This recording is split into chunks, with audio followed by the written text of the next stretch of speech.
오늘 우리가 왕의 DNA, 영원하신 왕의 DNA라는 제목으로 마지막 주 우리가 함께 살펴보겠습니다.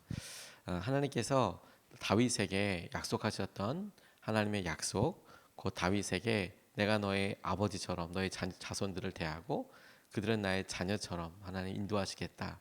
이런 약속과 함께 성전이라는 하나님과 소통하고 하나님과 만날 수 있는 거룩한 장소, 공간, 시간을 그들에게 허락하여 주셨는데 그 일이 신실하게 다윗의 자손들에게 이루어지게 될 때 놀라운 일이 일어나게 되는 것을 보았을 뿐만 아니라 거꾸로 다윗의 자손들 가운데 허탄하게 다른 길로 가는 사람들을 하나님이 어떻게 기다려 주시고 붙잡아 주시는지를 통해서도 하나님의 약속이 얼마나 놀라우고 신실하신지를 우리가 살펴볼 수 있습니다. 지난주에 이어서 이번 주 계속 이어지는 이 다윗의 왕과 약간의 시간의 갭을 우리가 뛰어넘게 됩니다. 지난주에 우리 여호람에 이어서 그의 아들 아하시아가 왕이 되었는데 불행히도 1년 정도밖에 왕위에 있지 못했습니다. 그가 1년 정도 왕위에 있다가 죽고 난 이후에 그의 어머니였던 아달랴가 남유다의 왕권을 잡습니다. 그러니까 아하시아의 아내, 그리고 이 아달랴는 이세벨의 딸, 아합의 딸이기도 합니다. 여호람의 며느리이기도 하지요. 이 아달랴가 꽤 긴 시간 7년 정도의 왕위를 있으면서 왕자들 다 죽여버리고 왕위에 오를 수 있는 사람들 일단 다 죽여버리는 그런 엄청난 일을 하게 됩니다. 그럼에도 하나님께서 이런 왕과 관련된 이야기를 할 때 아달랴의 치세에 대해서 하나님께서 기다려 주셨다는 것은 참 놀라운 일이기도 해요. 다윗에게 하셨던 약속이 이렇게 맹목적으로 악한 사람이 있을 때에도 하나님께서 기다려 주시더라. 그런데 때가 되지니까 아달랴는 아하시아, 자기의 아들이었던 아하시아의 또 아들, 그러니까 손자가 되겠죠. 손자인 요아스가 다시 이어서 왕이 됩니다. 그리고 다시 요아스에서 아마사에서 오늘 왕이었던 우시아로 이어지게 되는 것을 보게 됩니다. 이 시기를 좀 쭉 뛰어넘어서 우시아에게 있었던 또 특별한 한 가지 사건을 통해 하나님이 우리에게 주시는 말씀과 은혜를 우리가 좀 같이 나누고 싶은데, 우시아는 르호보암에서부터 시작하면 10번째 왕이고 통일 왕국서부터 시작하면 사울, 그리고 다윗, 그리고 솔로몬. 그런데 사울과 다윗은 통일 왕국이긴 하지만 역성 이름이 바뀌지 않습니까? 다윗이 왕이 된 이후로 이제는 12번째 왕이 되겠습니다. 오늘 이 본문 말씀에서 우시아가 했던 일과 그 의미에 대해서 우리가 살펴보게 되는데, 한 가지 키워드로 이야기하자면 교만합니다. 교만함. 이 교만함에 대해서 어떻게 우리를 경계하고 깨어 있는지에 대해서 첫 번째로 좀 살펴보고 싶은 것은, 왕이 교만하여져서 제사장의 말이 들리지 않았다. 그리고 왕이 교만하여져서 그가 오늘 본문과 같은 행동을 했다라는 점을, 다시 말해 그의 행동과 그의 삶에서 드러난 교만함이 서로가 교만해서 이런 일을 하게 됐고 이런 일을 하게 된다면 교만한 거구나, 이렇게 생각할 수 있겠다고 싶습니다. 오늘 16절에서 18절까지 말씀해 보면 이렇게 나와 있어요. 우시아 왕은 힘이 세워지면서 교만하게 되더니 드디어 악한 일을 저지르고 말았다. 주님의 성전 안에 있는 분향단에다가 분향을 하려고 그리고 들어간 것이다. 이것은 주 하나님께 죄를 짓는 일이었다. 아사랴 제사장이 용감하게 힘이 센 주님의 제사장 80명을 데리고 왕의 뒤를 따라 들어가면서 우시아 왕을 말렸다. 제사장들이 외쳤다. 우시아 임금님께서는 들으십시오. 주님께 분향하는 일은 왕이 할 일이 아닙니다. 분향하는 일은 이 직무를 수행하도록 거룩하게 구별된 제사장들, 곧 아론의 혈통을 이어받은 제사장들만이 할 수 있는 일입니다. 이 거룩한 곳에서 어서 물러나시기 바랍니다. 왕이 범죄하였으니 주 하나님께 높임을 받지 못할 것입니다. 라고 성전에서 있었던 일 한 가지를 이야기하고 있습니다. 오늘 우시아가 이와 같은 행동을 하게 된 이유를 성경은 짤막하지만 분명하게 이렇게 이야기하고 있습니다. 그의 세력이 커지면서 그의 힘이 커지게 되면서 일어나게 됐던 일이라고 이야기를 밝히고 있는데, 뭐랍니까? 교만하게 되었기 때문이라고 이야기하고 있죠. 그리고 드디어 드러나게 된 악한 일의 내용이 뭐냐? 주님의 성전 안 분향단에 자신이 직접 분향하려고 했던 일에 대하여 교만했던 그런 모습이 마음이 드러났던 행동으로 설명하고 있습니다. 이것은 오늘날 우리에게 적용하게 될 때 그대로 적용하기에는 의미를 새겨봐야 될 필요가 있겠다고 싶어요.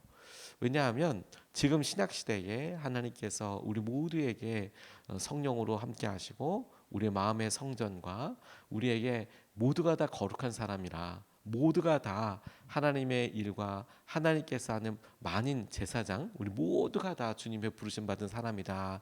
이 시기를 살아가게 될 때 이 의미가 다가오는 점들을 이렇게 질문해 봐야겠다고 싶어요. 그가 하려고 한 일의 의미는 하나님의 말씀, 하나님이 정해 놓으신 말씀보다 내가 하는 의지, 자신의 의지가 더 크다고 생각한 데에서 있다고 싶어요.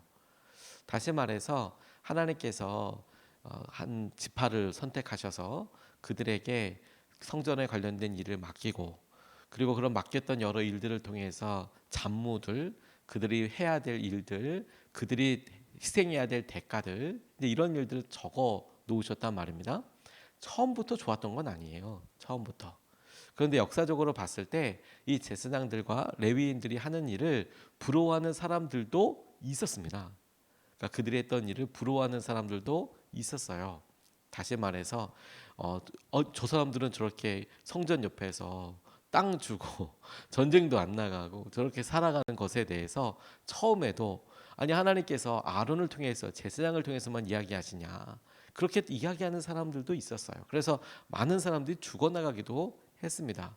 하지만 좋은 때만 있었느냐? 그렇지 않았습니다. 전쟁이 일어나고 바벨론 포로기 때도 보면 제일 먼저 도망가거나 힘들 때 없었던 사람들 보면 제사장들 레위인들이 없어졌어요. 방법이 없었거든요. 그러니까 경제적으로 너무 어려웠어요. 힘들고 어려웠어요.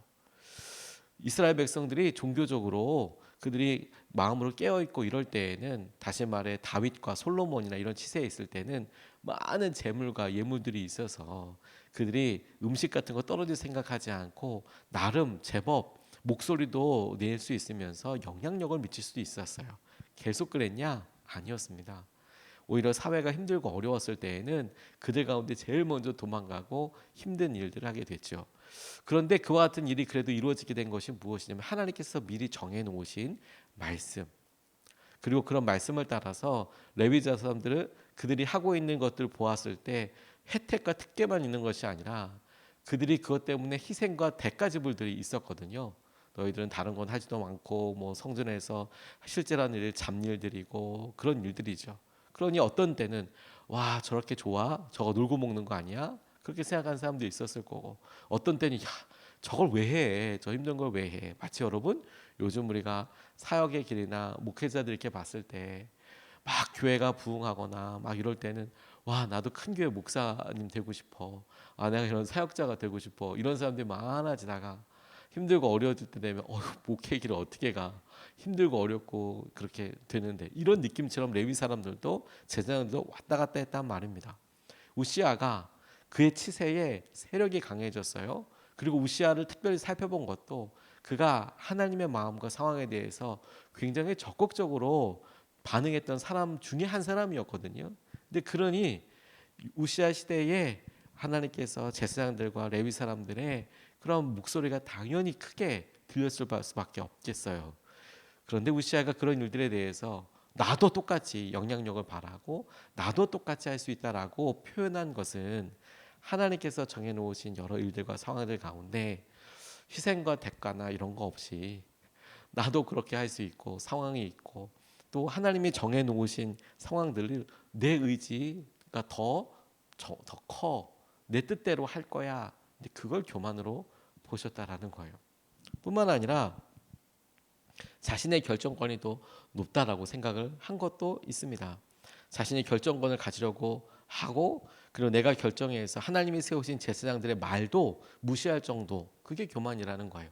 제사장들의 말려도 듣지 않습니다. 듣지 않습니다. 그게 교만에서 나타나는 일이자 이런 일이 나타나면 교만한 거구나라고 살펴볼 수 있는 중요한 일 가운데 한 가지가 되는 거죠. 하나님께서 제게 이렇게 목회하게 하시면서 제일 이제 깨어 있으라라고 생각했던 주셨던 중요한 가치 중에 한 가지가 뭐냐면 제가 교회와 개척하는 개척 멤버이고 우리 교회가 개척됐기 때문에 스스로 왕되지 않도록 깨어 있는 것입니다. 제 뜻과 제 마음대로 되는 것, 그것이 좋은 일이라고 생각하지 않습니다. 하나님께서 교회를 세워갈 때 함께 가는 것이고, 저도 당연히 사람들의 말을, 우리 성도님들의 말을 들어야 하고, 듣고 순종해야 하고, 때로는 이해되지 않을 때에도 들어야 하고, 그렇게 순종하지 않으면 어느 순간에 제가 목회자이기 때문에, 혹은 처음부터 개척해서 여기까지 왔기 때문에 제 말로만 다 결정이 된다면, 그러면 그것이 처음에는 좋을지 모르지만 어느 순간에 저 스스로가 하나님의 말씀에 우시아처럼 내 의견이 더 많아, 혹은 이건 이렇게 해석해야만 돼 라고 생각하고 결정적인 순간조차도 깨닫지 못하고 혹은 브레이크를 잡지 못하고 쑥 들어가게 될 수 있을까 봐, 그게 전 사실 제일 겁나더라고요.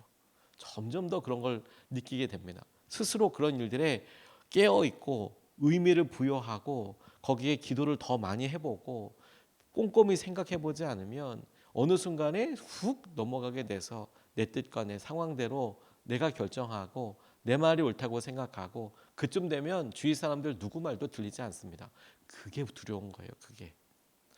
그런 상황들이 곧 이어지게 될 엄청난 하나님의 뜻을 외면하고 상황들에 이끌어가게 되는 것. 우시아가 지금 들어와서 이렇게 자기가 분양하겠다고 이렇게 이야기하고 하는 거, 그냥 우리가 봤을 때 뭐 분양하게 되고 이런 걸 실수로도 잡을 수 있고 그럴 텐데, 그게 뭐 이렇게 큰 죄처럼 이렇게 주목하게 될까? 이스라엘의 역대 왕 중에서 그렇게 하려고 하는 사람도 없었고, 그가 이렇게 분향단에서 예배를 드리려고 하는 것을 보면 그의 삶 속에 제사장들만 말하냐, 제사장들만 예배하냐, 뭐가 다르냐, 뭐가 다르냐. 그리고 그렇게 정해놓은 것들에 대해서 자기가 생각하고 들리지, 사람들 말 듣지 않고 이거 깨어 있으라고 보여주는 일이라고 싶어요. 두 번째로 주목해보고 싶은 것은 무엇이냐면, 그의 교만함이 드러낸 또 다른 마음의 감정입니다. 분노로 드러나죠. 화내는 것으로. 그리고 그게 나병으로 이어진 것에 대해서 기도하고 싶어요. 19절 20절 말씀을 보면 이렇게 나와 있습니다. 우시아는 성전한 분향단 옆에 서서 향로를 들고 막 분향하려다가 이 말을 듣고 화를 냈다. 그는 제사장들에게 화를 낼 때에 그의 이마에 나병이 생겼다. 아사랴 대제사장과 다른 제사장들이 그를 살펴보고 그의 이마에 나병이 생긴 것을 확인하고 그를 곧 그곳에서 쫓아냈다. 주님께서 우시아를 재앙으로 치셨으므로 그는 급히 나갔다고 이야기하고 있습니다. 자신을 만류하려고 했던 제사장들에게 화를 내는 것이죠. 뭐 때문에 말리는 것이냐라고요. 그러니까 그의 교만함이 드러난 것을 보면, 그가 스스로 하나님이 정해놓고 말씀하신 것보다 내 뜻과 내 의지대로 하는 게 더 크고, 그리고 어느 순간에 제사장들이 하는 말이 전혀 들리지 않고 난 내 뜻대로 할 거야 라고 하지만, 그런 일이 지체되고 실제로 사람들에게, 제사장들에게 이야기를 들었을 때 그의 마음속에 뭐가 나와요? 분노가 나와요. 화가 나요. 여러분, 그건 본인이 그렇게 해도 되겠다고 생각하기 때문에 화를 내는 거예요.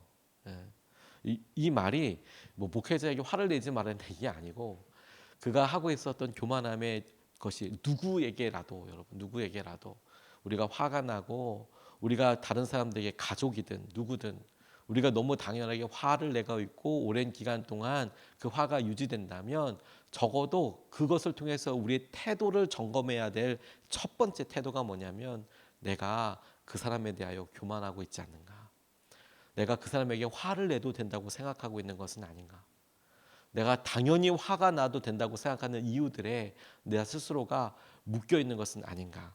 그리고 그것을 하나님이 보실 때 너도 똑같아, 너도 교만해 라고 보시지 않을까? 우리가 생각하고 여러 관계들 가운데 당연히 화를 내도 되는 관계는 없지 않습니까? 그 사람이 잘못해서 그 잘못에 대해서 우리가 마땅히 고쳐줄 것을 부탁할 수 있고 얘기할 수 있고, 그것에 우리의 마음에 대해서 뭐 또 우리의 감정들을 표현할 수도 있겠죠. 그리고 그것을 얘기하고 상황들에서 이야기할 수 있겠죠.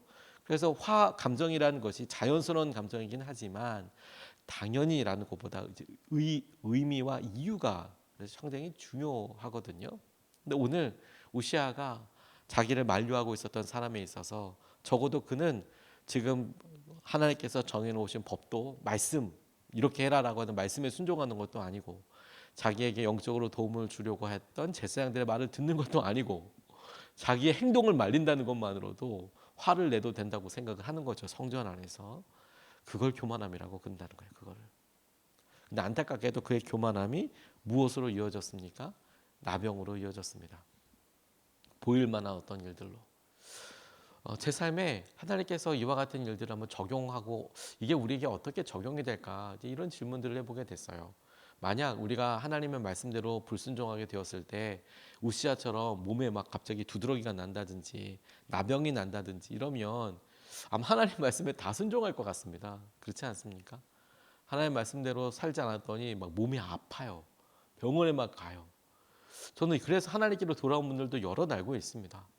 갑자기 병원에 가서 이유 없는 통증 혹은 뭐 어마어마한 어떤 뭐 병으로 인하여서 아니 하나님 말씀대로 살아야겠구나라고 돌아오는 사람들도 여럿 그렇게 간증하시는 분도 봤습니다. 그래서 그분의 삶에는 흔들리지 않는 것들이 있더라고요. 본인이 아무리 자기의 삶에 어려운 거 힘든 것이 있어도 결정적으로 하나님의 테두리 안에 벗어나려고 하지 않아요. 왜? 경험으로 알거든요. 근데 이 나병 생겼다, 얼굴에 나병 생겼다, 이 장면을 생각하고 이제 묵상하면서 제 삶에 이런 제가 연약했던 장면 하나가 생각나면서 이렇게 적용이 되더라고요. 제 삶에 영적인 나병이 얼굴에 드러났을 때, 제가 저희 은혜 이번에 시험 보지만 은혜가 아주 어렸을 때 저희 집에 아주 귀한 손님들이 좀 왔습니다. 제가 예전 청년 사역할 때 다른 교회에서 사역했을 때 있었던 청년들이 저희 집에 방문을 하게 됐어요. 축복해 주러 이렇게 방문하러 온 거죠. 교제 시간을 가지려고 그리고 방문해서 청소도 깨끗이 하고 이제 준비하고 있는데 그날 따라서 당시만 해도 어린이집 갈 정도였나 아무튼 한 5살 6살 정도 됐던 것 같아요. 아주 어릴 때였습니다. 말만 서로 통하고 이럴 때. 근데 유독 아이들이 때를 부릴 때가 이렇게 있더라고요. 그날은 너무 때를 쓰는 거예요. 좀 이렇게 좀 하자. 들어가서 손님들이 오니까 좀 하자. 그런데 막 싫어 안 해. 그리고 막 이제 그 때를 어린 아이의 그 미운 5살의 때를 이 손님들 앞에서 다 보여주고 있었어요. 다 아주 그냥 다 보여주고 있는 그런 엄청난 이걸 어떻게 해야 되나 너무 민망할 정도로 손님들 있는데 와서 너무 민망할 정도로 막 너무 그러는 거예요. 몇 번 이제 경고 정도가 아니라 은혜야 가만히 좀 있자. 저 방에 좀 들어가 있을까? 들어가서 장난감 가지고 놀아라. 안 통하는 거예요. 막 너무 무참할 정도로 막 화를 내고 그랬던 걸로 기억이 납니다. 저한테. 그러니까 이제 손님들이 있으니까 뭐 부모가 너무 사실 좀 너무 창피하고 그랬죠. 그래서 이제 손님들 가자마자 이제 교육 타임이 온 거예요. 교육 타임이. 너무 화가 났어요. 너무 창피했거든요. 그 선생님 우리 여러 청년들이 있는데 너무 무안하고 창피하고 그래서 그날은 너무 화가 나서 아이를 안방으로 데리고 가서 저도 모르게 확 이렇게 그 침대 위에다가 이렇게 밀었어요. 그리고 잘못한 것을 얘기했는데 그날따라 이 아이가 저한테 악을 쓰는 거예요. 악을 쓰고 이렇게 막 하는 거죠. 너무 황당하더라고요. 그래서 이제 맴매를 갖고 와서 혼내주려고 막 이러는데 제가 너무 깜짝 놀랐던 게 저희 딸이랑 저랑 이렇게 얼굴을 이렇게 보는데 저희 딸 얼굴이 너무 무서운 거예요. 그 표정이 너무 무서운 거예요. 그걸 순간적으로 보고 혼내려고 하다가 너무 깜짝 놀랐어요. 악을 쓰면서 저한테 막 때를 부리는데 그래서 너무 당황스러워서 일단 정신을 차리고 나왔는데 나오자마자 거울이 하나 이렇게 매여 있었거든요. 저희 집에 당시에. 근데 거울을 보는데 제 얼굴이 우리 딸의 얼굴과 너무 똑같은 거 있죠. 회개가 되더라고요. 전 딸의 얼굴 보고를 봤는데 정작 저희 딸이 보았을 제 얼굴이 그와 같은 모습이었을 거라는 생각에 너무 마음이 아팠어요. 제가 우시아 왕이 화를 내면서 얼굴에 나병이 있었다. 근데 그 나병을 생각해 보면서 저는 제게 이렇게 적용해 봤어요. 저희 나병이 표정이다라고 그렇게 이야기하는 것은 아닙니다. 당연히 나병은 실제로 우시아에게 있었던 것은 악성 피부병이라고 할 수 있는 그런 게 있었지만 근데 우리에게 보니까 우리의 삶에서는 마치 영적 나병이라고 할 수 있을 법한 우리의 표정과 우리의 생각에서 우리의 분노와 우리의 이 불만족과 우리가 하고 이런 일들이 얼굴에 그대로 팍 드러나게 되더라고요. 우리의 교만함이. 저는 그게 우리가 경험하면서 우리가 실제로 느끼게 되는 나병 영적인 나병이라고도 할 수 있겠다. 이렇게 적용해 봤어요. 우리의 표정과 생각이, 우리의 분노와 우리의 교만함이 얼굴에 다 나타나겠구나. 얼굴에 다 나타나겠구나. 그리고 이것으로 인해서 우시아가 하나님과 사람들에게 죽을 때까지 격리당합니다. 이 나병 때문에. 지금은 이 표정이라고 하죠. 이 우시아 왕은 이 나병에 걸린 것 때문에 죽을 때까지 하나님께로 예배도 못 드려요. 성전에 못 들어가죠. 그리고 사람들도 만나지 못해요. 왕의 역할도 할 수 없습니다. 격리되어서 살았어요. 그의 교만함이 일어나게 된 결과예요. 친했던 사람들과 멀어지게 되고 하나님과도 멀어지게 되고 격리되게 되더라는 거예요. 떨어져 살아야만 했다는 거예요. 자기의 뜻이 아니라. 나병도 큰 벌이지만 저는 그것보다 더 큰 벌은 그 이후에 감당해야 했던 일이라고 싶어요. 그게 교만함의 결과더라는 거예요. 주님 앞에 교만하지 않도록 깨어 있어야 되는 거구나. 아, 하나님 오늘 주님께서 하신 말씀을 우시아를 통해서 우리의 마음과 태도를 정리하고 주님을 붙잡게 하여 주십시오. 두 가지 같이 살펴보았는데, 왕이 교만하여져서 제사장의 말이 들리지 않더라. 하나님의 말씀 같아서 자기 뜻대로 하려고 적용하고 하더라. 다른 사람 말 아무것도 들리지 않더라. 두 번째, 그 교만함이 분노로 드러나더라. 나병으로 드러나더라.